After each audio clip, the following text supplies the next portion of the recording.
इस नरभक्षी दरिंदे को आप ध्यान से देखिए। 90 के दशक में बिहार में आतंक का पर्याय रहा। इसका नाम है अशोक महतो, जो कि 17 साल जेल की सजा काटने के बाद जेल से बाहर आ चुका है और अपनी पत्नी को चुनाव लड़ाने के लिए पूरी कोशिश कर रहा है। आपको मैं बता दूं, यह खुद तो चुनाव नहीं लड़ सकता, लेकिन माननीय बनने के लिए इसने खुद अपने से 16 साल छोटी महिला से शादी कर लिया है और उसको चुनाव लड़वा रहा है। बता दूं, महिला का नाम अनीता है, जो कि दिल्ली में रहकर एक नर्स की जॉब करती थी। वहीं बता दूं कि आरजेडी ने इसको टिकट दिया है मुंगेर से।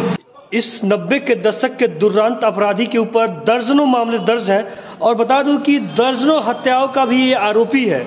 बता दूं कि इसने कई नरसंहार किए, चाहे वो भुआलचक हुआ, अफसर हुआ, मणिपुर हुआ या वर्सीगंज के विधायक के पिता का। यहाँ पे जो उसने नरसंहार किए उसमें बच्चों तक नहीं छोड़ा। आपको मैं बता दूं, अशोक महतो गैंग के द्वारा 2006 में एक नरसंहार किया गया शेखपुरा के मणिपुर में, जहाँ एक ही रात में 7 लोगों का हत्या कर दिया गया। उसमें 3 बच्चे थे, बच्चों को भी नहीं छोड़ा गया। नहीं, नवादा जेल को ब्रेक कर जब वो भागा तो वहां पे मौजूद 3 सिपाहियों को मौत के घाट उतार दिया।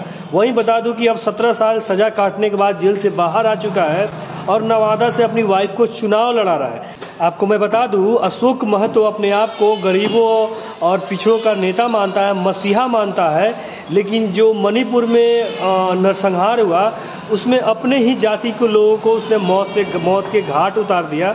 और बता दूं कि जो अशोक महतो है भूमिहारों का धुर विरोधी है। भूमिहारों को फूटी आंख देखना पसंद नहीं करता है। आपको बता दूं, अशोक महतो फिलहाल 60 वर्ष का हो चुका है और कुछ महीने पहले ही जेल से बाहर आया है और जेल से बाहर आते ही चुनाव लड़ने के लिए आनंद फानंद में अनीता देवी नाम की युवती महिला से शादी कर लिया।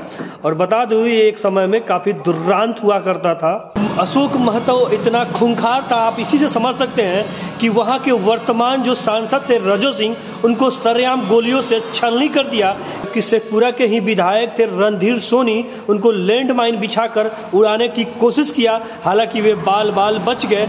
वहीं उनके पिता की उसमें मौत हो गई। इतना ही नहीं, उस वक्त जो वर्तमान में एसपी थे अमित लोढ़ा, उनके फैमिली के ऊपर भी कोर्ट परिसर में सरेआम हमला करवाया, हालांकि उनकी फैमिली और उनके बच्चे बाल बच गए उस हमले में। बता दूं, उसके ऊपर एक वेब सीरीज बनी है खाकी द बिहार चैप्टर, जिसको आप देख सकते हैं और उसकी दरिंदगी की पूरी दास्तां को उसमें आप महसूस कर सकते हैं कितना दरिंदा था और कितना बड़ा भेटनर क्रिमिनल था।